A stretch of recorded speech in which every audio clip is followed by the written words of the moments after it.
No, yeah, we'll go Purdue football, quick glance at the Big Ten, talk about playoff picture, um, and then we can talk about basketball, and that could take us. That could be a while. Yeah, that could take us. We could do an hour on basketball if we really wanted to. This is for recording. I don't think that's. Why is there? Yeah, no recording on it. Yeah.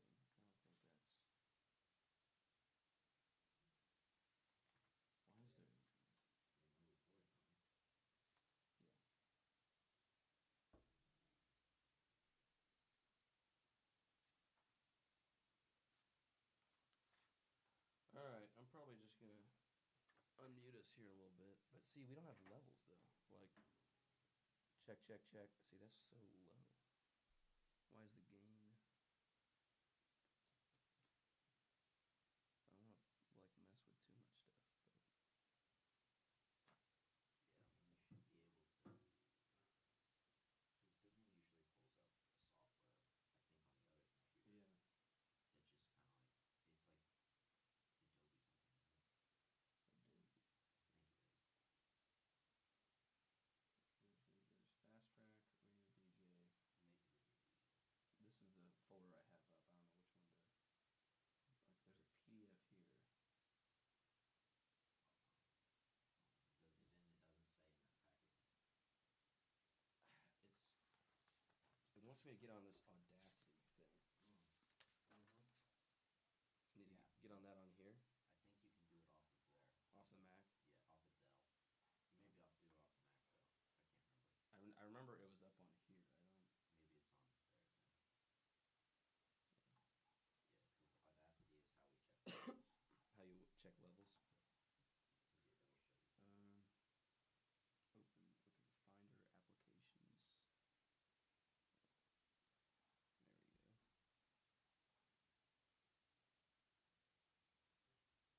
Click the record button. Bingo.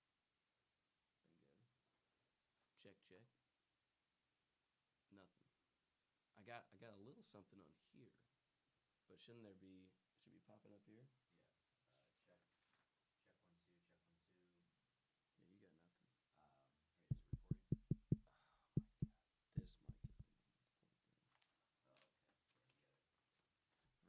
Yeah, you got it. All right, so now we got to do this chicken dance. This because that's mic 3. It shouldn't matter if it's muted, right? Like we should still pick it up. No, if it's muted, you won't hear it. But it won't pick it up on here. No, so unmute it if you just go. Check, check. Okay. Yeah, so that's you. Which one am I then? Where's mine plugged in? You should be in. Check 1 2. Check 1 2. Yeah. Check 1 2. Check 1 2. Yeah, you're good.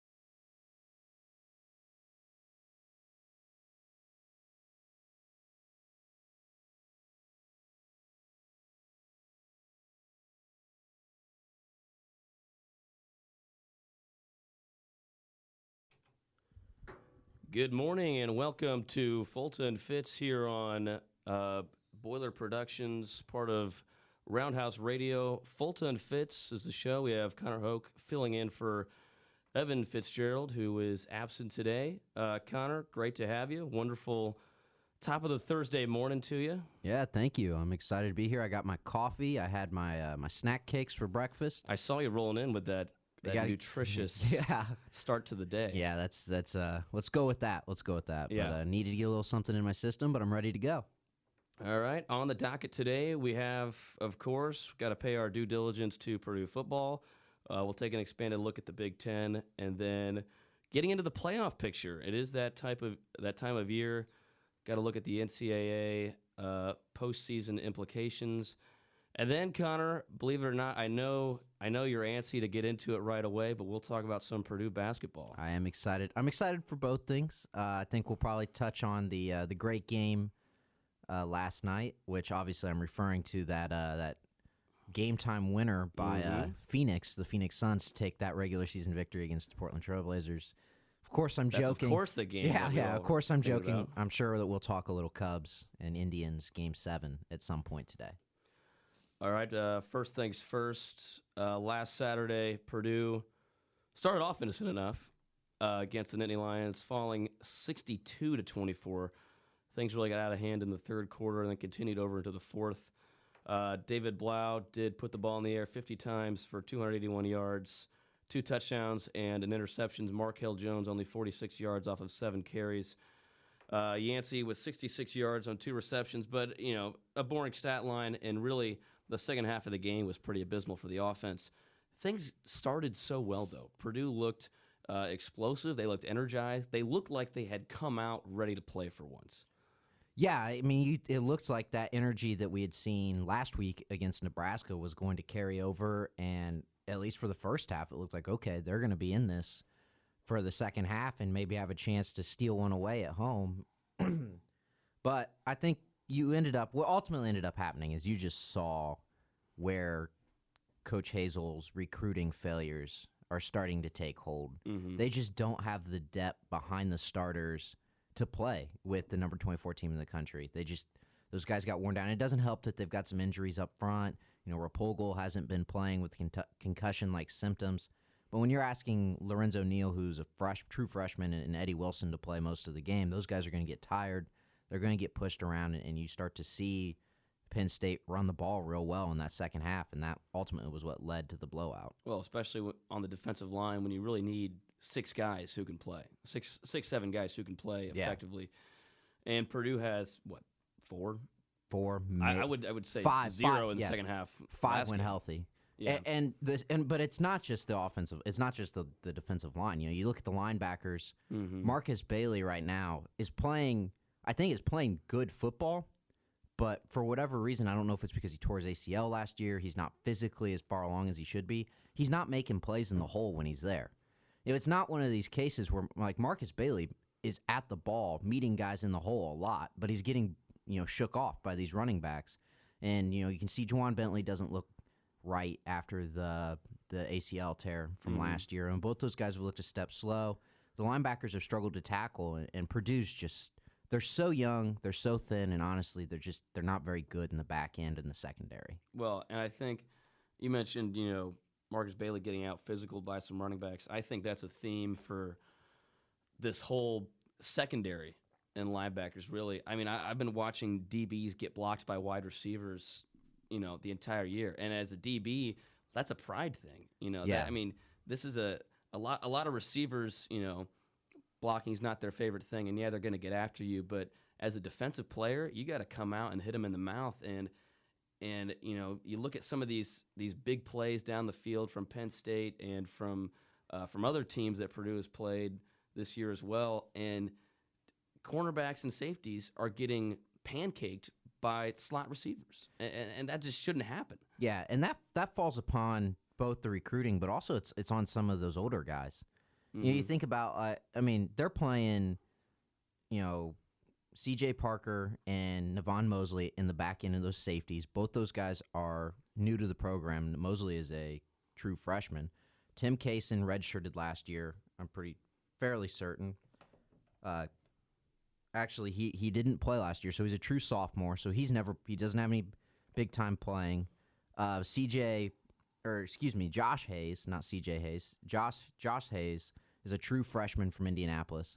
So you've got your 2 starting corners right now, and then DeJuan Hunt is a nickelback who just physically is not big enough to play out on the edge with those perimeter guys. So there's a lot of youth in that back end, and some of that comes down to the guys in the classes ahead of them just not being good enough to separate themselves. David Rose, Brandon Roberts, Evan Cooper. These guys should be playing ahead of the guys that are out there right now. But I mean, they're not any better than the guys that are there now, and they've had troubles off the field, and it's frustrating as a Purdue fan because that recruiting-wise, they should have mostly, juniors and seniors out there right now, and it's a lot of sophomore and freshmen. Yeah, and they're getting to the point where the people that or the players that Hazel went out and got should be showing up on the field, and they're just not, and that's why they made the coaching change. One of the reasons why. Yeah. Speaking of coaching change, though, Jared Parker you got to be a little bit happy, a little bit encouraged by what you've seen. He's provided a little bit of a spark. You've seen a little bit of, albeit a little bit, but a little bit of an attitude change on the football field. I think that manifested in the first half, and Parker was getting kind of funky with some of the play calls and formations, which was entertaining. Yeah. And I thought it caught Penn State off guard a little bit, definitely. But if you don't have the players, you can't compete for the whole 60 minutes. So. Yeah, exactly. I think you don't have to be super knowledgeable in football just to tell that under Coach Parker there's been a spike in energy, and the guys are playing hard and they believe in him. And I think that will serve Coach Parker really well when he takes that eventual head coaching job, probably not at Purdue, but somewhere else, if he wants it. I think he could be a really good head coach, because he has that energy. Those guys you can see they want to play for him. He's got them running down the sideline in the first half. He's a player's coach. Yeah, you can tell he's a player's coach. Yeah, but he's tough on them too. A lot of times when you think player's coach, you think guys can get away with some stuff slides, and I don't think that's the case.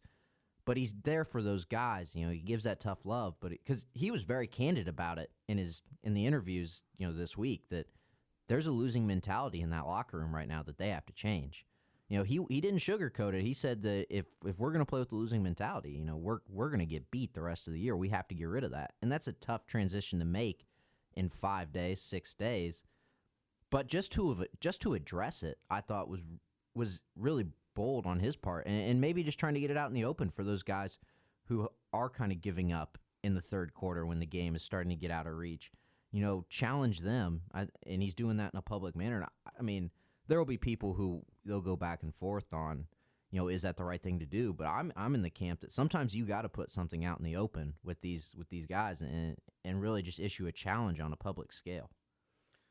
Purdue has Minnesota at 3:30 this upcoming Saturday, and that usually is the game you look towards on the schedule and say, it's a winnable game.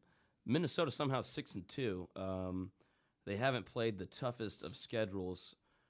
2 conference losses coming to Penn State and Iowa. 3 conference wins coming against Maryland, a team that just put Purdue into the ground, and then Rutgers and Illinois, which are essentially non-conference opponents. Yeah, at this point. At this point. But Minnesota at Minnesota nonetheless. Does Purdue have a shot at that game, a Minnesota team that's 3-2 in conference? Yeah, I mean, Purdue isn't bad enough that they don't have a shot against anybody. Maybe like Michigan or Ohio State, I guess. But, I mean, Purdue, if they come out and they punch them in the mouth like they did in the first half against Penn State, I think that they'll have a chance, because that kind of gets to a team, especially maybe a team in Minnesota that knows they haven't played the toughest conference schedule. And Purdue is arguably the second-best team that they'll have seen in conference this year. Yeah. So I think a lot of it comes down if they can stop the running game, which has been how you stop Minnesota for the last decade, under Jerry Kill and now. Well, make Matt Leinart beat you with his arm. Yeah, I mean, and Leitner has struggled throwing the ball. He's only completing 57% of his passes. He's got as many touchdowns as interceptions with 5 apiece. He's never been a great step back, drop back, make 2-3 reads and throw the ball kind of guy. He can run play action, throw the post route for you, and he runs the ball really well. But he hasn't even run. I mean, he's only run the ball 55 times this year, so he's not carrying it as much. But that Minnesota offense, it comes down to Shannon Brooks and Rodney Smith, who both, Rodney Smith has over 150 carries, and Shannon Brooks will probably end up with 100 once it's all said and done against Purdue. And Brooks was a nightmare against the Boilermakers last year. He had 17 carries for 176 yards. That's a 10.4 average, and he just obliterated and embarrassed the Boilermaker defense last year. So if Purdue can contain the run, I think that'll give them a shot. But offensively, I'm with you. I like the kind of the gun-ho, we've got nothing to lose mentality. Let's run trick plays. Let's throw Blau Marshall back there at quarterback 15 times a game. Yeah. But at some point, you have to kind of line up and just say, okay, hat on hat, we think we can get a yard here. Yeah. And I'd like to see him try to get into a more traditional, the spread. I like the spread out the teams, try to create some running lanes for Markel Jones, Brian Langford Johnson, Richie Worship, who thankfully Richie Worship's not hurt after he got undercut at the very end of the game last year. I thought I was on the sideline, and I thought he had tore his ACL. But thankfully that doesn't appear to be the case. So they won't have him, they don't think, for Saturday, but at least you get him back for two the rest. capable backs. Yeah, two capable backs. And then Tario Fuller, he has kind of been benched since fumbling in the first game of the season. But, I mean, you could throw Tario out there if you need to. I think that offensively they've got to try to open it up.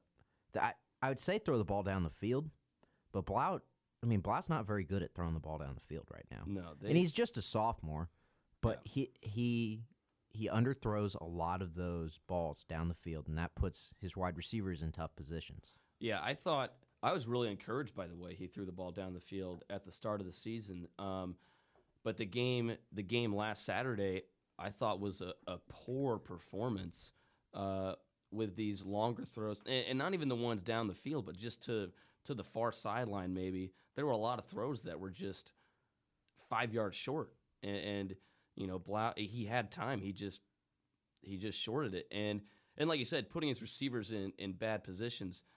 There have been more than a couple times where he has gotten, Cameron Posey, Ball Marshall, D'Angelo Yancey killed coming across the middle. Yeah. And you got to fit it into those tight windows, but at the same time, you have to hit them in stride and give your athletes a chance to make plays after the catch.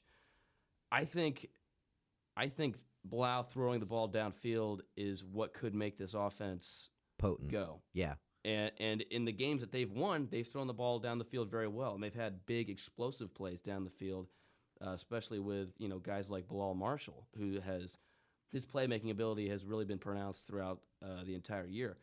So I think, Purdue is always going to throw these little screen passes and short passes, but that's not going to work for 4 quarters like we saw against Penn State. Yeah. It was effective.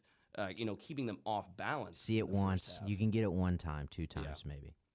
And the thing is, with those plays, the defense has to rally to that, and once you see that more as a defense, you start to pick up on keys of the offense, and you start to make these reads that much faster. And once Purdue's tried to do the same thing in the second half, they were dead in the water. Yeah, and some of it is not David's fault as much. The protection has struggled at times this year, although it has been better than it ever has been under Coach Hazel. Mm-hmm. They're without their starting left tackle, who knows if or when Martese Patterson's coming back. Probably not this year, maybe not ever. Depends on what happens.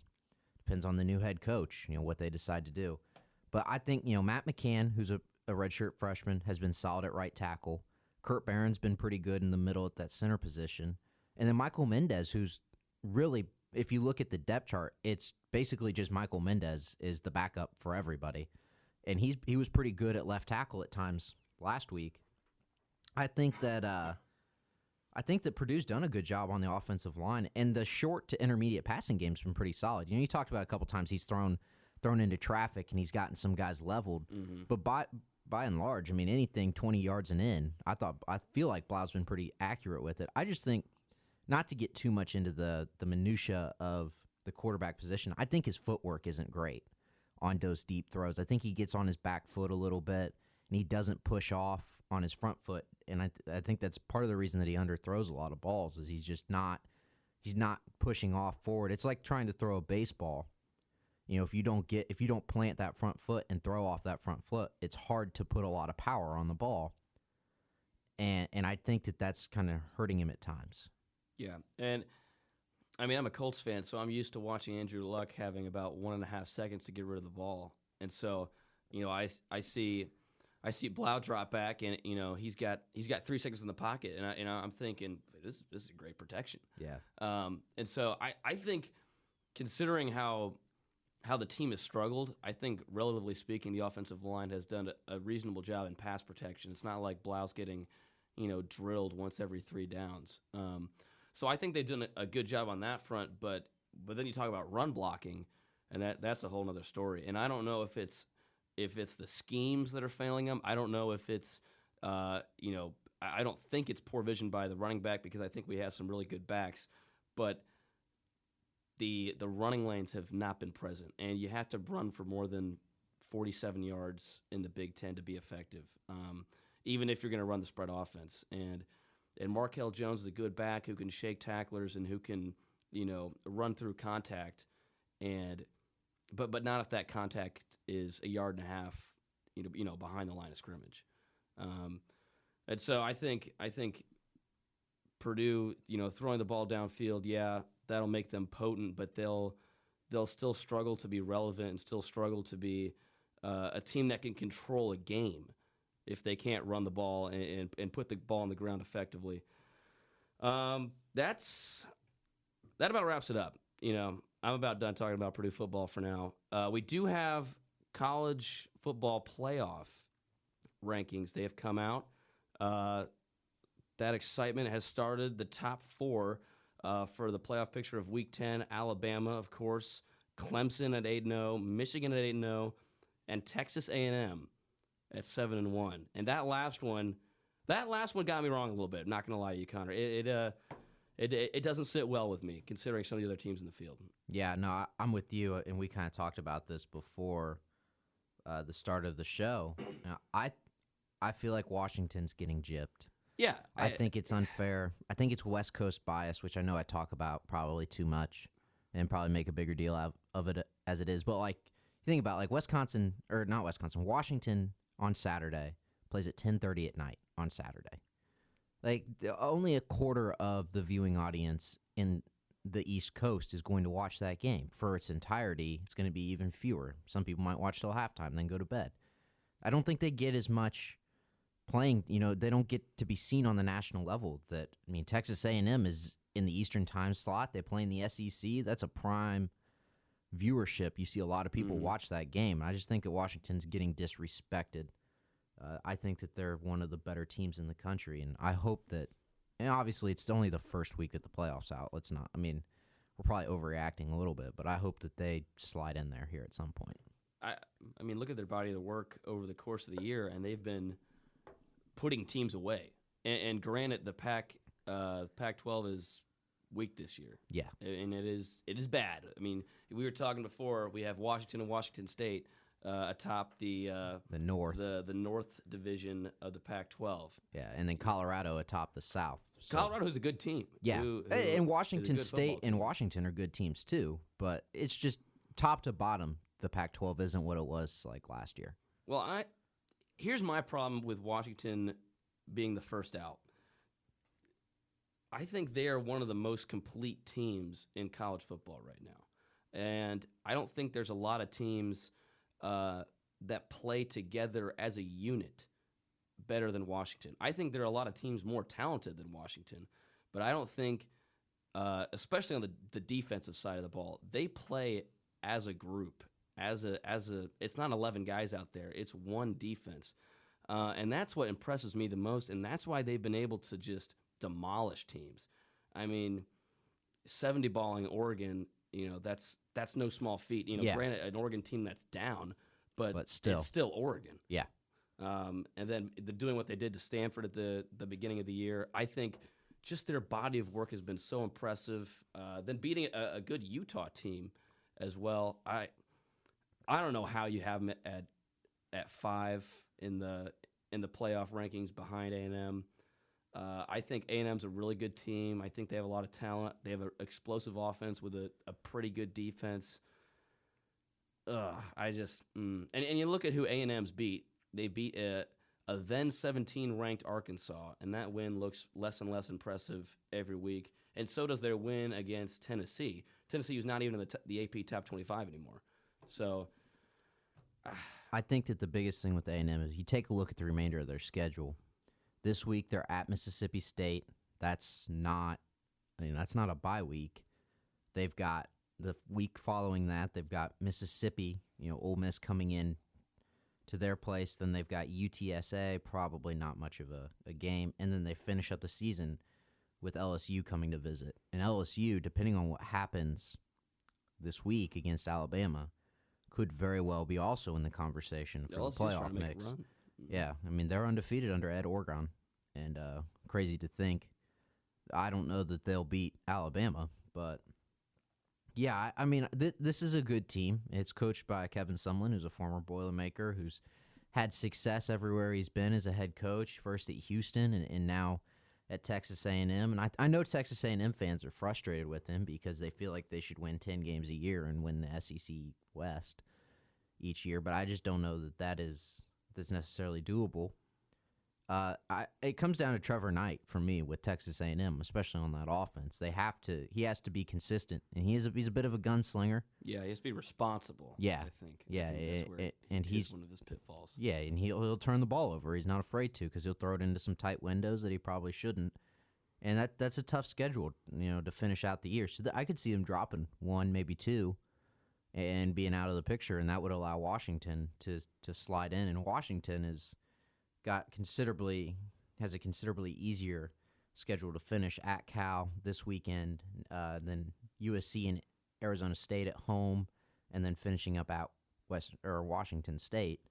So I mean that's a little more manageable of a slate, and that Washington State game could be the first to 80 though. Both those teams like to put points up. Yeah. But then you look at the sixth team, so the second team out, and that's Ohio State. And that was a team that me and Evan had really counted on to be in that picture come the end of the year. And, they're still in the picture, obviously. It's only week 10. So we still have some time to go. But Ohio State has played, I think, really disappointingly. I'm worried the about last couple weeks. They beat Northwestern by, 4 this past weekend? Yeah. A 4-4 Northwestern team who's okay, uninspiring offensively Yeah. and nothing special defensively. And so JT Barrett's been okay. Not the JT Barrett we thought we'd see when we saw him at the beginning of the year. They look flat, honestly. They look like a team that lost all their offensive skill players from last year. Yep, that's about it. I mean, that's in their offensive line. I mean, they're breaking into new offensive line too. They've given up 12 sacks this year, which is crazy. That's as many as Purdue's given up. So I mean, it's not bad, but it's not great. And I'm with you. I don't think their offenses look very good. No. They're running the ball really well, but they can't throw the ball. Like, they can't throw the ball down the field. I don't know if it's because he doesn't have time, if he's just not mechanically, if he's not making good, throws down the field, making good decisions, or if he just doesn't have guys down the field that can make plays, or it's probably a combination of those three things. They just haven't been able to move the ball in large chunks like we've seen in years past. Yeah. Not quite explosive. And remember, that was a Northwestern game that was at home. Yeah. And they only put up 24 against, an team at home. Michigan, on the other hand of that rivalry, has been rolling through people. They got past Michigan State by 9. Not a very good Michigan State team, relatively speaking. But Michigan still undefeated. Have some decent looking wins. They have that Wisconsin game on the schedule. I still have doubts about their offenses in Wisconsin, Michigan, and Ohio State. And all of those teams have offenses that are forgettable. And you think they have the playmakers, but it doesn't quite show up in the way that you would think it would. The third best win on their schedule is the second best win on their schedule is Colorado. Mm-hmm. I don't feel like they. I think that's not a bad Penn State win either. No, it's not. Especially now, the way that Penn State's playing, I think that they're a little overrated. They haven't really played anybody. I mean, you look at their last 3 games. They beat Rutgers 78-0, and I mean, I think that the best high school team in the country could probably go toe to toe with Rutgers. Yeah, I mean that's a Rutgers team that is starting at the ground and working their way up. Illinois is not very good, and Michigan State, like you talked about, isn't the Michigan State that we're accustomed to seeing. And it's still an impressive win to go to East Lansing and Yeah, that's and always a tough game. get a 9-point victory, but still, it's not like you're beating the Michigan State of last year that was in the conversation for the college playoff. So they're 8-0, and you got to give them credit, but I just haven't seen it. And if you look at the remainder of their schedule, I mean, Maryland at home, they're better than Maryland. Maryland is okay. I think that the Maryland-Purdue game was more of an indictment on Purdue than it was a Maryland. Mm-hmm. At Iowa has struggled a little bit this year. Indiana is not that good. Although they're on the rise, they got a really good win against Maryland. I'll give them that. Defensively, this is the best defensive team that Kevin Wilson's ever had in Bloomington. Offensively, I mean, Laglow is just okay. He's not as good as Sudfield was, coming last year. And then you finish up with at Ohio State. I mean, that's the big game. But I'm with you. I think that their offense hasn't been forced to do much. I mean, Will Spate really hasn't been relied on to make any plays with the ball. I mean, he's only thrown the ball 207 times for 13 touchdowns and 3 interceptions. So he's done a good job of, keeping the ball with his team. But there are 4 guys on that roster that have over 50 carries this year. So they're going to run the ball. So it would be interesting to see, if they can't run the ball against somebody, can they win with throwing it? Is the winner of that Michigan-Ohio State game in the playoffs? I would say the loser is out. The loser is out. The loser is out because you still got you got the Big Ten championship. Yeah. Still to contend with after that Ohio State-Michigan game. The loser is definitely out, and I mean it will depend. Just based off the rankings that I'm looking at now, I can't see, one of these other 3 teams dropping out of contention before then. I mean, Alabama's probably going to run the table. Clemson's probably going to run the table. Washington's going to have a good chance to run the table. Louisville's probably going to run the table. And so those, that leaves us between, basically Michigan, Texas A&M, and Ohio State. Well, we keep saying, and me and Fitz have been saying this, assuming Houston wins out or assuming Louisville wins out, and then they go and lose, Houston lost to Navy or a team will go and lose to an underranked, overlooked team. So, I'm almost now I'm hesitant to say that just because I don't think the rest of Michigan's schedule is okay. Going to Iowa in the middle of November could be a trap game. Yeah, for them. I will play them tough. Yeah, and that could be one of those games where it's 40 degrees, a little bit of a light mist, and it's wet and slippery and muddy. Yeah, and that's just the type of game that Iowa loves to play in. Yeah, I think honestly, I think that IU game, if IU can get their offense clicking at the the potential that we know they can be at, that could be an interesting game, because the one thing that Michigan hasn't been asked to do is get in a shootout. I mean, you look at their games that were one score. I mean, they've only played one score game this year, and that was a 14-7 rock fight against Wisconsin, basically at home. And so if IU can force them to say, okay, we're going to put up 30 points, can you? And that Michigan defense is legit. Well, that 30 points is a tall order against. Yeah. I mean, between Jabril Peppers and Jordan Lewis, those are 2 of the best corners in the country. And definitely in the conference. I mean, those guys can lock guys down. But if Indiana can get 24 points, does Michigan have enough that they can answer? That would be the big question for me. All right, let's shift the focus a little bit to Heisman Watch. You were talking last segment about Lamar Jackson. Everyone else is just competing for second place. Are you still in that train of thought? Yeah. Absolutely. I mean, Lamar Jackson. He's about to break 1,000 yards rushing. As a quarterback. It is crazy. He had 4 passing touchdowns against Virginia last week, including a game winner. That was a game where I believe Virginia was leading at the half.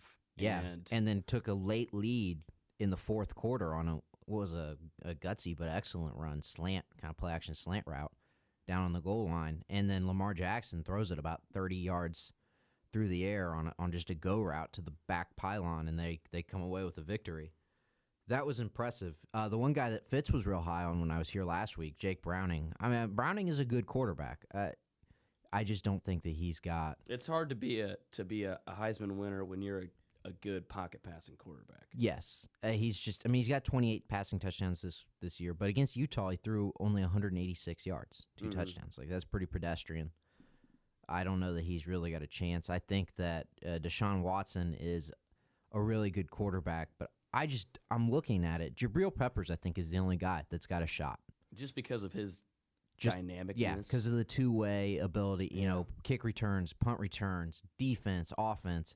If he could get a pick six and maybe score a touchdown on offense against Maryland, I think that will put him right up there with Lamar Jackson, especially if Lamar Jackson maybe struggles a little bit. But right now, as it stands, Who was the last defensive player to win? Was it Rob Woodson? I think it was Woodson.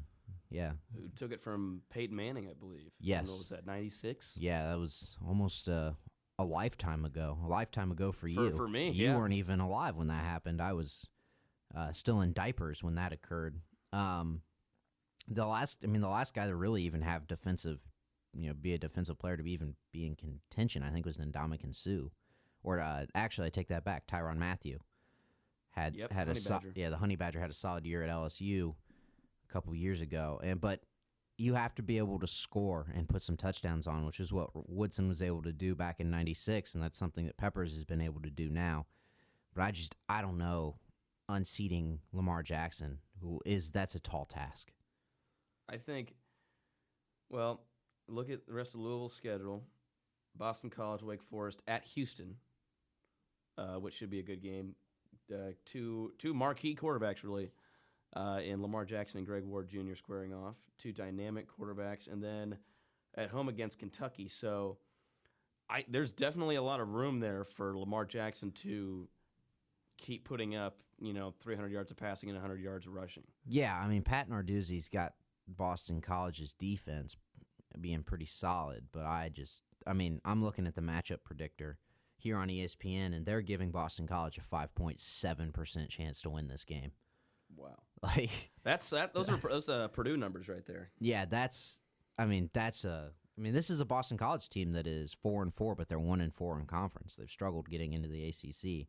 I'm with you. I just think Louisville is their schedule is soft enough to finish out that Lamar Jackson shouldn't have any problem putting up huge numbers. It was soft enough to go undefeated, really, and yes. Then they lost control of that Navy game.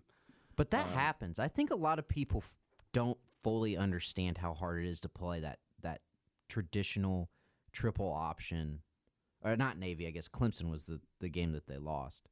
No, excuse me. Or you're talking about Houston. I'm talking about Houston. But anyways, Navy, that's such a tough team to game plan for because more often than not, none of the guys on your roster have ever played in that veer, under center. We're going to stick it in the fullback's stomach, then we're going to pull it out and run triple, the triple option. It's hard to game plan for that, and there's so much discipline. Like your defensive line, your linebackers, those guys have to be disciplined and not trust their eyes, but watch for the ball, and that's tough. Yeah, and as a former defensive player playing against that, yeah, in my limited experience, right, you're right. It's all about discipline, and when you get a team like Houston that doesn't really pride itself on defense, that it has a really athletic defense, but doesn't have that like clamp tight Wisconsin, stereotypical we're going to beat you up front type defense. Yeah. I mean, it's all about reading the offensive line, and even as a safety, your eyes are watching that tackle, and depending on his footwork, you're filling here or you're filling here. And that's how you get beat by the triple option. If you're disciplined teams will never have a shred of problem with the triple option. Yeah. Just because they follow their reads, and it's going to take them right to the ball. But the toughest thing about the triple option, and teams that have an overwhelming athletic advantage as well, usually can recover against the triple option because Navy just doesn't have the horses that an LSU or an Auburn has or Alabama or whatever. But with the triple option, I mean, they're content with we'll run 3 yards, 3 yards, 3 yards. Because at some point you're going to make a mistake and we're going to rip off a 30-yard run, and that's frustrating for a team. So I mean those are tough teams to play against. But yeah, you take a look at the remainder of Houston's schedule. I mean Tulane, which for those of you who don't know, Tulane has a first-year head coach in Willie Fritz. And I'm real high on Willie Fritz, and if it weren't for the fact that he's in his first year at Tulane, You'd be going after him. I would be lobbying for him to come here. So Willie Fritz has not been coaching in the Division I level very long, but he's won at every place he's ever been. He was in Missouri coaching small college ball. Then he went to Sam Houston State, got to the national championship and for FCS back-to-back years, lost to North Dakota State there both times. Then he went to Georgia Southern. Had some success. Now he's at Tulane. He runs kind of this spread option. It's basically, if you think about like how Oregon, when Marcus Mariota was there, they run a ton of read option, a ton of that triple option stuff, but they just don't throw the ball as much as Oregon did, and they don't have the tempo. And that can be tough, especially for a team in Houston that doesn't really pride itself on defense and is athletic, but maybe would struggled against Navy. They could struggle against Tulane as well. We talk about good young coaches. You got to talk about P.J. Fleck in Western Michigan, who I believe is still undefeated. Yeah, put a 50 spot on Ball State on Tuesday. 52-20, Western Michigan 8-0 now. Under P.J. Fleck in his, I want to say, second year? Fourth year. He's in his fourth year there. And that's another guy that a lot of, some Purdue fans are starting to kind of take notice of, I think he's always been on the radar, but I think now, especially now with this 8-0 start, some Purdue fans are thinking, well, we might want to take a shot at another MAC coach. Yeah, he's and the biggest difference, we've talked about this a couple times, between P.J. Fleck and Darrell Hazel is P.J. Fleck's been there for 4 years. Because he was hired when Coach Hazel was hired, I believe, here at Purdue. And Coach Hazel was only at Kent State for 2 years. Make the argument that he just won with the other coach's players and that he didn't really show he could build a program. P.J. Fleck's shown he can do that, recruiting at a really high level for a MAC school.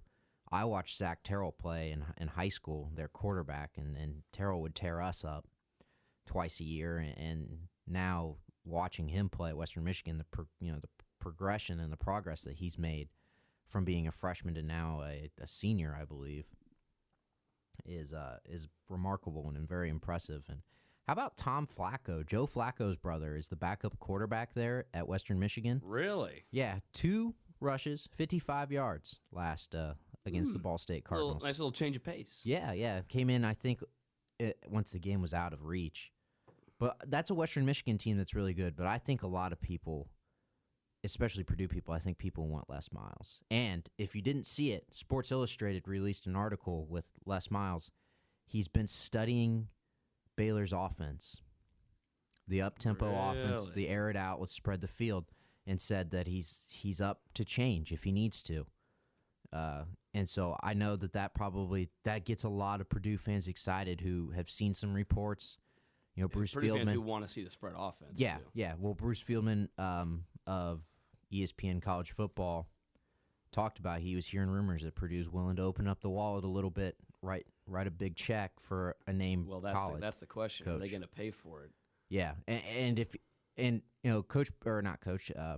athletic director Mike Babinski had said in their press conference that he's been told money's not an issue. The board of trustees for Purdue has said the same thing. So money is not an issue. We'll take care of it if you need the funding.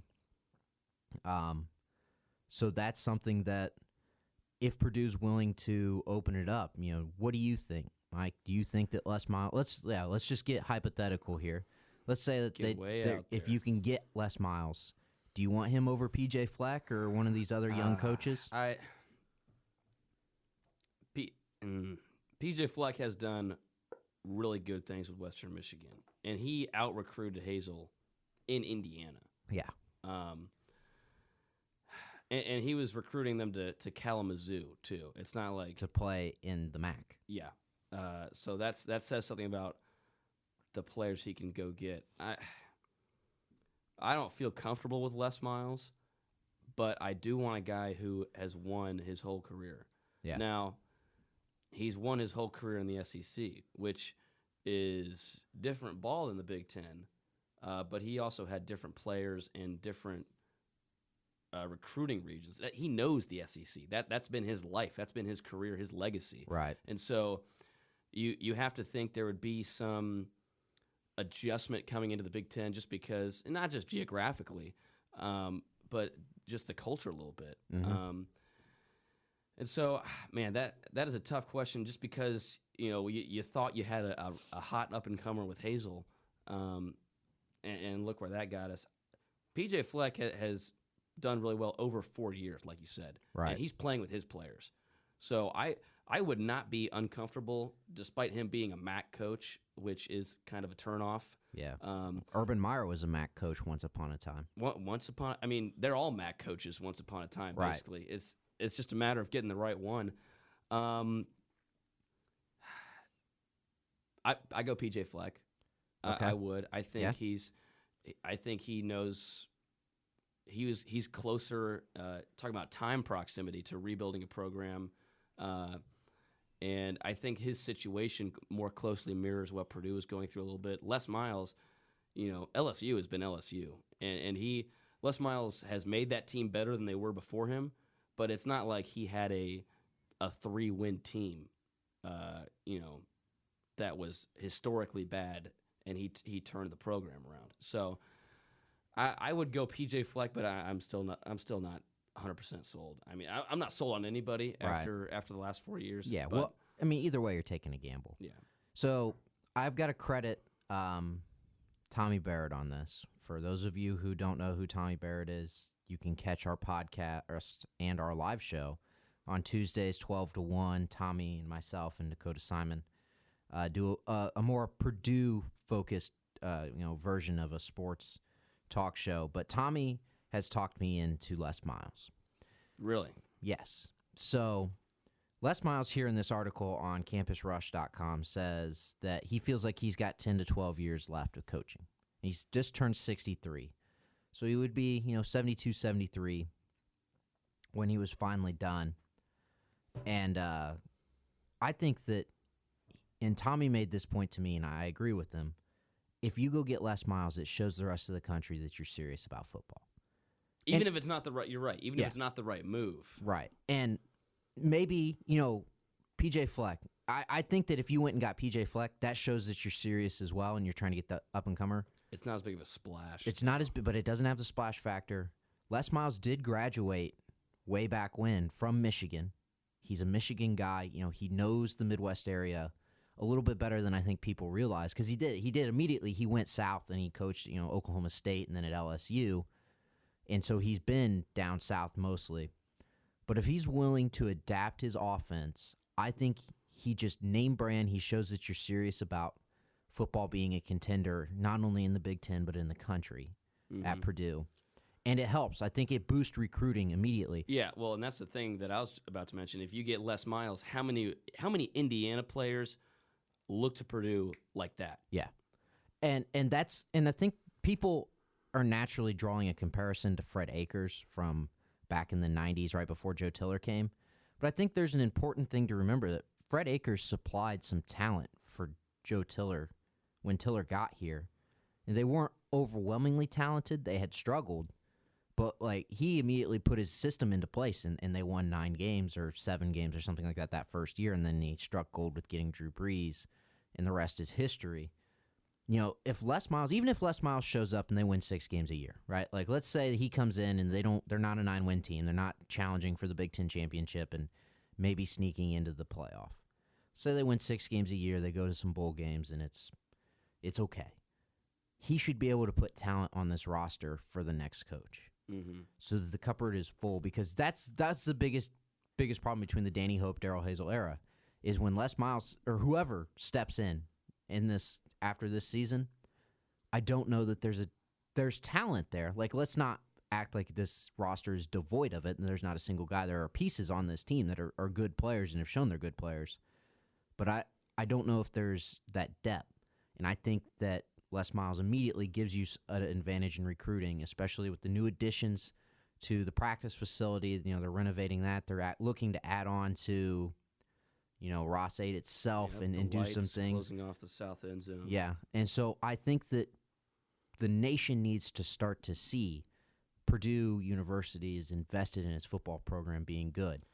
And I think that Les Miles brings that name brand recognition. So are you telling me that Les Miles is not your end game? That Les Miles is a stepping stone for another coach to come in and kind of, not just make Purdue another stop, but make Purdue his legacy, kind of like a Joe Tiller? Yeah, I think that Les Miles could be. I mean, if he really truly feels like he's got 10 to 12 years left, I mean, you try to keep him as long as you can, unless he starts to slip, obviously. But worst case, say he's here for 4 years and he recruits at a high level, and then he decides, you know what, I want to go play golf and hang out with and spend time with my wife and my kids and my grandkids and what have you, and he just wants to ride off into the sunset. I don't think that it's then for Purdue, okay, you've got this roster full of talent. Go get somebody who can do something with it, and all of a sudden, now you've got the basis of starting to build the program back up. And I think that Les Miles can help you lay the foundation. Yeah. Well, we talked way too long about football because we still have basketball to get to, and yes, it is that time of year. Purdue had an exhibition game against the University of Southern Indiana Screaming Eagles on Tuesday. Connor, you and I were on the call courtside. It was a fun one to call. Yeah, kind of a greasy game. Yeah, A little too close to be comfortable, and not just score wise, but just the way that the game was carried out. I don't feel good about the game. I don't feel good about the essentially scrimmage. Yeah. But I just have I have bad feelings in my head going into the start of the season, which kicks off, what is it, the 7th? The 11th. 11th of November. McNeese State. McNeese State. Next Friday. But final score 85, Purdue, Southern Indiana 63. I mean, how do you feel about it? I feel icky. I'd kind of told some people going into it, and I think I might have told you, I didn't expect it to be a good game. I expected it to be ugly. Because, it's the first game of the season for Purdue with a couple new pieces, and you've got Southern Indiana coming in who's going to play scrappy and is going to play hard and is a decent D2 team. But they're a D2 team. But they're a D2 team. You're right. You're absolutely right. And the Boilermakers, I think the biggest worry that I had. So, for those of you who didn't watch the game, Purdue wins 85-63. It was a 10-point game a couple times in the second half. Southern Indiana kept it close. Purdue didn't pull away. But I think there's a huge caveat that we have to lay forth. And I think you'll agree with me. Purdue, the missing three. Yeah, Purdue's missing three guys who are going to play big minutes in this season. Jaquil Taylor out with a ankle injury at 6'10", isn't an A.J. Hammonds or an Isaac Haas back to the basket guy, but he provides some length, some athleticism, and some rebounding capability out there that you just don't get without him playing. But he allows you to not put Dakota Mathias at the four for 4 minutes. Yeah. Dakota Mathias, who's a 6'4" guard, played the 4 for 4 minutes in that game. And that just shows you how creative they had to get, especially once Vincent Edwards got into foul trouble. Then also you don't have Ryan Klein and Basil Smotherman, two players who aren't probably going to start and aren't going to be stars on the team, but each know their role and can contribute as such. Klein is a great shooter, can move the ball on offense.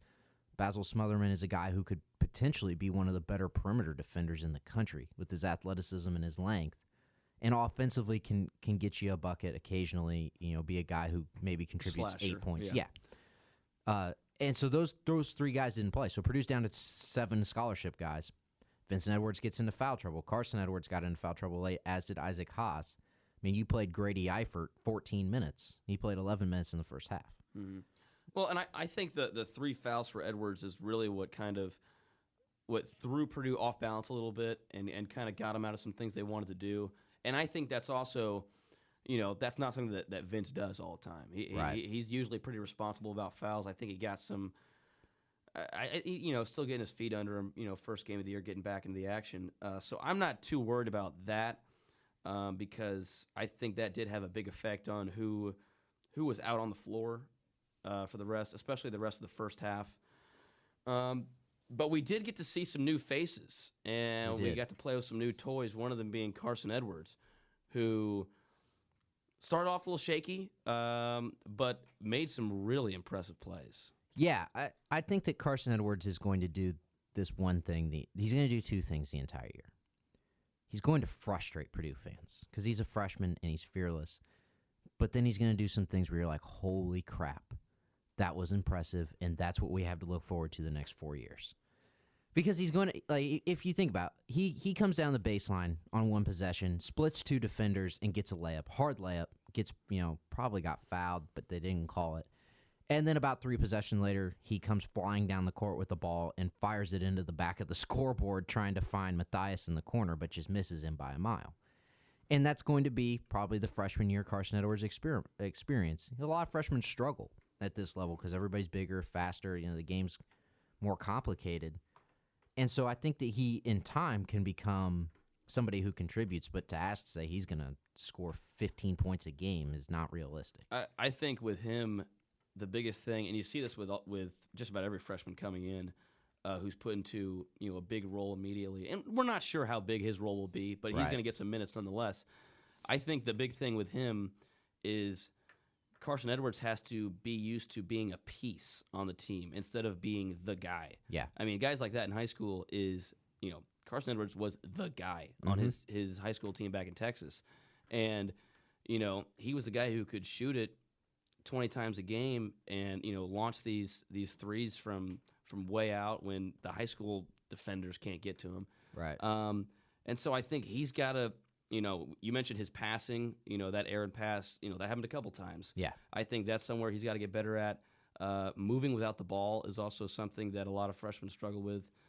I think he'll be fine, and you can tell he's most comfortable with the ball driving to the basket. Yes. I think he needs to start being okay doing some of the little things, being a role player in the offense, especially when you have guys, when you have 7'2" and big 6'8" on the floor with Swanigan and Haas, right? And 6'10" and potentially Taylor. Yeah. So, well, and Caleb Swanigan went through the same problems as a freshman last year.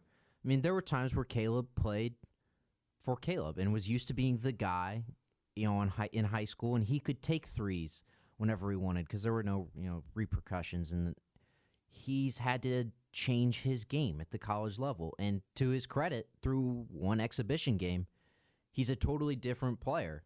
He did not attempt any 3-pointers he was 0 for 2. He only took 2 threes. He was But he was below 30% last year. Yes, yeah, he was 29%. But he was 7-11 from the field. He had 9 rebounds and 7 assists to go along with 16 points. So he got involved in other ways, and he really was facilitating and letting the offense go through him, but getting guys in positions to make plays for Purdue. And that's going to be a huge part going forward for the Boilermakers because Big E is such a matchup problem in the Big Ten and in the country because he can play the 5, and we saw him play that small ball Draymond Green style 5 where they would just put 5 guys on the perimeter and set a couple screens and a couple dribble handoffs and try to get a layup or a 3-pointer out of it. And he's going to be an issue for traditional 5s and then for 4s. But I think the biggest thing was his athleticism. Last year he struggled defensively because his foot speed just wasn't good enough to stay in front. He looks quicker out there. He looks quicker. He looks more explosive, off the jump. Had a couple really nice dunks for the Boilermakers, and that's going to be huge for him going forward. But I think the one thing we got to get into, your starting backcourt and P.J. Thompson and Dakota Matthias can't go 2 of 10 from the field. Can't do it. Well, and you look at the 3-point percentages. Matthias was 1 for 5. And then P.J. Thompson 0 for 2. Yeah, and those are your guys. Those guys have to shoot the ball. I mean, besides, you look at the starting lineup. Besides Vince Edwards, no one else in that starting lineup is going to be launching threes. Right. And 1 for 7 from 3 from those two is not encouraging, especially a lot of those were open looks. Yeah. Like these were not contested threes. These were, a good pass from the interior found Matthias with nobody within 10 feet of him on one of the wings. 3-point shooting, I think that's what's going to make or break the season. I don't want to put it all on one category, but I mean, with big guys inside like we have with Haas and Swanigan, you pound it inside, you kick it back out. And we're going to be able to pound it inside, and we're going to be able to dominate points in the paint, or we should be able to. The question is, can we hit open threes when Haas kicks it out to Matthias on the wing? Yeah. Is that going to be there? And, if that's not, then I don't know where, we're going to be missing 20 points a game because we don't have enough guys on the roster who can create their own shots aside from, maybe Vincent Edwards, Carson Edwards, and Caleb can work a little bit.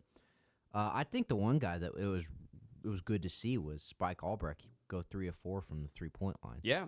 Let's not forget about Spike, who, provides some explosiveness, and we talked about it, I believe, last week. His biggest impact will be in the locker room, and I still believe in that. Yeah. But you can't deny his production on the floor, and he's not here just to be a player coach. He's here to play out his last year of eligibility. So. Yeah, and I think a lot of it stems from the fact that they're going to play Carson Edwards a lot at the 2, so Spike is that backup point guard.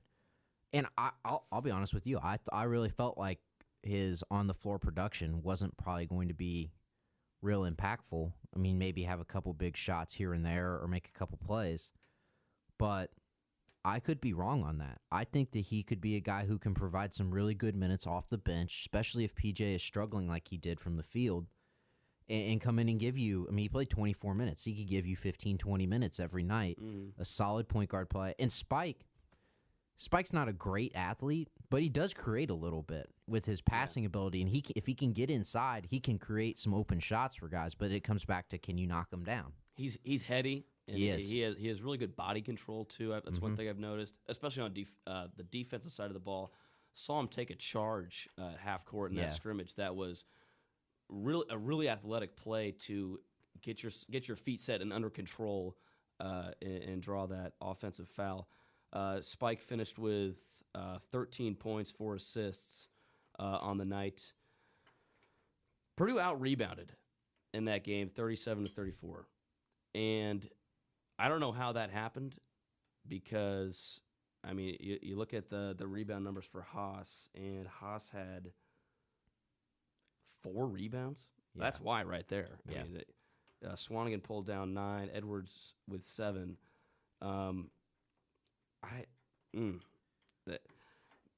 The game was a lot closer than it should have been. Purdue really pulled away, I think, in the middle part of the first half, and then Bobo Drummond from Southern Indiana hit some tough threes, got him back to within 10, 12, something like that. And made it closer than it should have been. But to be out-rebounded by Southern Indiana, regardless of the score, is embarrassing. It's frustrating. Especially when that's something we pride ourselves on. We have the best rebounder in the conference in Swanigan, and who should be the best rebounder in the conference in Isaac Haas. Yeah, and I think you saw in the post game, I mean, not only was Coach Painter very straightforward about the players were, Southern Indiana played harder than them on the boards. Yeah.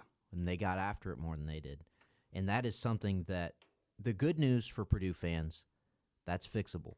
Effort and the willingness to go rebound, that is a fixable thing. That's not a physical, we're not big enough, we're not strong enough to match up with these teams on the front line and go get rebounds. That is a mentality thing, and you can change the mentality and say, we're going to get every rebound. We're going to go get offensive, defensive. It's going to happen. And I think it was good. It's a wake-up call because you can beat Southern Indiana getting out-rebounded, as Purdue showed. Mm-hmm. You can beat McNeese State getting out-rebounded. You can't beat Villanova if you get out-rebounded. If Villanova comes in and dominates the glass, the game's going to get ugly in a hurry. It's not going to be close. So I think it's good that they get this wake-up call. And you have to think about it. Jaquil Taylor provides some size in there to rebound. Basil Smotherman's a good rebounder. Klein's not a bad rebounder because he's long. Well, Jaquil Taylor, I think that's a guy that not a lot of people know about. Not a lot of people are kind of considering for this roster. But he's a guy who, you come in at 6'10", and with his wingspan and his athleticism, Yeah. can make a difference. And he didn't play much last year. That's why nobody knows who he is. Yeah. But that's someone who I think can give us some big minutes. Even come conference time. So. Right. And I think with Jaquil, it's Jaquil, can you give me good 10 minutes? I need 10 minutes out of you. That's it. That's all I need. And I need you to. And we need rebounds. Well, I need you to rebound and control the paint a little bit. And if you can score, great. You score a little bit. Maybe you hit a three. Maybe you get a dunk or a layup. But I need you to give me 10 minutes because Isaac's not going to play more than 20 minutes a game. Probably not 20, 25 minutes. And Caleb played 32 minutes in that game on Tuesday. Well, that's a testament to the shape he's in. Yes, but that's a lot of minutes. That's especially a tall against order. better teams. Yes, because that foul trouble can become an issue. So you're going to need Jaquil Taylor to step in and play 10, 15 minutes. Well, let's talk about the Big Ten Conference for a little bit before we call it. As far as the conference goes and conference rankings, we were talking a little bit off air the other day, and you had, what was it, Michigan State at the top? Or did you have Wisconsin? You had Wisconsin at the top, and Michigan State right behind him. Yes. Mm. I'm not sure. I'm a little hesitant on it. I don't think I have Michigan State in the top 4. See, that's the thing though about Michigan State is Michigan State is at its most deadly when the rest of the country has forgotten about them. Losing Gavin Schilling is a really big blow for them, and Gavin Schilling is not a program-changing, season-changing player. Like he's not going to. Having him doesn't mean that all of a sudden you're 20 points better or you're 15 rebounds better or something like that. But he is a good player, a hustle guy, an athletic guy who knows the system. And that front line for Michigan State is all of a sudden very inexperienced and very, very thin. And I think that could be an issue. But I don't know if there's another team in the conference that is going to be better than them come conference time. Really? Though. They're just so young, though. I mean, They're they young. lost everybody. They lost everybody from last year. They lost Valentine, who won them more than a couple games, really, by himself. They lose Matt Costello, who, love him or hate him, he was 10 points a game, and he was a big guy. Mm-hmm. They lose a number of other scorers. Yeah, Brian Forbes. Yep. There's another 14.5 points a game out the window right there. So where, you're really young, you're really inexperienced, if you believe in Michigan State, then you believe in this class of freshmen and Miles Bridges. Yeah, and Nick Ward. Nick Ward's another good kind of Caleb Swanigan-esque guy at 6'8", 250. He's not a shot blocker per se, but there's some talent on this team. It just comes down to can they produce, and that'll be the question. I think perimeter. I mean, Miles Bridges is a stud. He's an unbelievable player. I think Aaron Harris is a couple years removed from 23 points a game at West Virginia. Tommy's super high on him. I'm not as high on him. I don't think he's as good of a player as Tommy thinks he is. But who knows? Now that there are some shots that have opened up with Denzel Valentine and Forbes gone, even Costello, I mean, maybe he picks up his scoring a little bit and he shows he's a little bit better scorer than I think he is. But I think their team could struggle early out of the gate because they've got a really tough schedule. But by conference time, I think they'll be good. Wisconsin is the team that I think is going to be the team to beat. I don't see anyone topping Wisconsin. Just they have the same players, Yeah, basically. And still have Bronson Koenig, Ethan Happ, big man in the middle. You still have Nigel Hayes, who, has some off the court, activist issues going on. I don't think it should be a distraction. I think that's kind of an unfair assumption, but this is something to keep an eye on. They still have him though. Still have Zach Showalter there in the backcourt. Mm-hmm. So I don't see why this team can't make a run. Can't make a run in March. Can't win the Big Ten Conference outright. I just don't. They have too many guys returning, too much experience, and too much talent, I think, on this roster. Yeah, and I think that there's some guys who fall through the cracks that people forget about.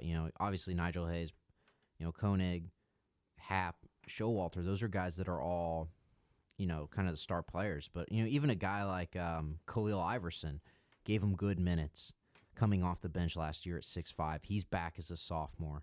Vito Brown, a forward. Brown. Yeah, Vito Brown is a guy who can spell Nigel Hayes and Ethan Happ a little bit inside, and he gives you a little bit of a different look. Those are some guys that if they can step up their production. I think Nigel Hayes could be one of the best players in the conference. I think he could be in the running for Player of the Year. I think he could. Honestly, I think the guy that's going to be, though, is Ethan Happ. I think that people are going to see just how good Ethan Happ is this year. I think that Ethan Happ he's for real. He's the real deal. And he could very well, when it's all said and done, be the best big man in the conference. And that's saying something because there are some talented big men in this conference. And it's one of my favorite things about the Big Ten. There's some guys that can play because there's a guy down south, school we don't really like that much up here, in Thomas Bryant, who can fill it up and do some things on the block for Indiana. And I think Indiana will be a team that could maybe be that's a team that mix. a lot of analysts, a lot of players, or a lot of people are saying, yeah, this team is going to win the Big Ten, and a lot of it's because of that man Thomas Bryant. Yeah, and they think. Your boy Blackman Jr. is gonna lead him to the promised land. Man, maybe I'm being unfair to him. Okay, I'll go as far as to say this. Maybe I'm being unfair to him. I just don't think that if he's your best option, I just don't know that defensively. I mean, people are talking about, well, maybe he takes it, personal that people thought that they were better without him after he got hurt last year and he starts to play defense. I don't see it. Maybe I'm wrong, and I hope I'm wrong because I don't want to be this. I don't want it to look like I'm this guy who's like I want him to fail kind of thing. Like no, like if James Blackman Jr. is good and IU is good, that's not only good for the state of Indiana, that's great for the conference because Big Ten basketball on a national level is more relevant and more fun when Indiana's good, and I can see that. And so we'll see. I mean, Robert Johnson, I think, is a guy who comes back as a junior who could be pretty good for them. You got Jawan Morgan, gave him good minutes last year as a freshman. OG Anunoby is, I think, the guy everybody's super high on. I don't think he's as good as people think he is. I've heard a lot of comparisons to, like, Victor Oladipo. I don't know that he's Victor Oladipo. And the one thing I do worry about with this IU team is where does the three-point shooting come from aside from James Blackman Jr.? Well, and I think that's one area where the loss of Yogi Ferrell really impacts this team. And I don't think people realize just how much Yogi Ferrell did for this team. Not just shooting the ball and driving to the lane. That man was a one-man press break. And that's a luxury that not a lot of teams in the country have. And now you lose that from the backcourt, and also his defensive ability. I mean, that's a big hit, and I think that really hurts IU. I think it makes them a little bit one-dimensional. They still have an amazing front court. Yes, but the guard play is the question for him right now. And the other guy you have to think about is you add Deron Davis to that front court as well at 6'10". I mean, that front court's going to challenge. Formidable. Yeah, I mean, that's going to challenge, especially Purdue in a way that it hasn't in years past when they usually only have one big guy. So it'll be fun to see. I think Northwestern, Michigan, even like a Penn State. I think that people are sleeping on Penn State a little bit. I think that they could surprise some people. There's some teams in this conference that I think could be in the mix, and it'll be a fun season to watch and kind of track how things go. Before we head off, Connor, give me your top four. Give me your top four and the bottom finisher of the Big Ten. Okay, so I'm going to go with Wisconsin, Michigan State, Purdue, IU so far. That's so far where I'm at. Bottom finisher, this is where I'm a little different than everybody else. Because I watch a lot of Big Ten basketball, and I think naturally people want to say Rutgers, right? And Steve Pikikel is now the head coach for the Rutgers Scarlet Knights. I'm not saying that they're going to all of a sudden jump into the middle of the conversation, but I don't think they're going to be as bad as they were last year. I think it will come down to them in Minnesota for who's going to finish at the bottom of the Big Ten. And I think Minnesota probably has enough talent to not finish at the bottom, but I don't know. Minnesota's underachieved the last couple of years, so I think it'll probably be Rutgers, but it'll be closer than people think. All right, I'll give you my top 4. I got Wisconsin at the top. I think they're too solid. I think they're too efficient. And I think that efficiency is the key stat. And just the way they control games. Wisconsin's the best, in my opinion. I have IU right behind them. Fair. I have IU, and then I have Purdue at 3, and I'm going to put Maryland at 4. And that's entirely because of Melo Trimble. I think he's that good. And I think even though they lost some guys, I think they're still a talented squad. I don't believe in Michigan State. I don't believe in their young guys enough to put them in the top 4. In the bottom, I'm going Rutgers. Team that you should keep an eye on is Illinois. I think this Illinois basketball team is better than a lot of people give them credit for, and I think they have more talent than a lot of people give them credit for, especially considering Malcolm Hill. Malcolm Hill's that guy a scorer. is a playmaker. He's a good player. And, Purdue going to Champaign last year, losing that game. You saw it a little bit if you watched that game. I watched some other Illinois games last year, and I was impressed with them for most of the year. So I think this is a dangerous team this year. I don't see them breaking the top 4, or really being in the discussion for one of the top teams. But they are. That's not an easy win. That's not an easy win, especially going to Champaign, the place where they have played very well, especially against Purdue in years past. That is about it for us on this Thursday. Mike Folta, Connor Hoke with you here on Folta and Fitz, part of Boiler Productions, part of Roundhouse Radio here at Purdue. We will see you all next week. Remember, Purdue plays Minnesota at Minnesota, 3:30 on Saturday. Get out and watch that game. And then Purdue basketball starting Friday against McNeese State. Be sure to keep tabs on that, and we will keep tabs on it for sure. We'll see you next Thursday. Stay safe and stay dry.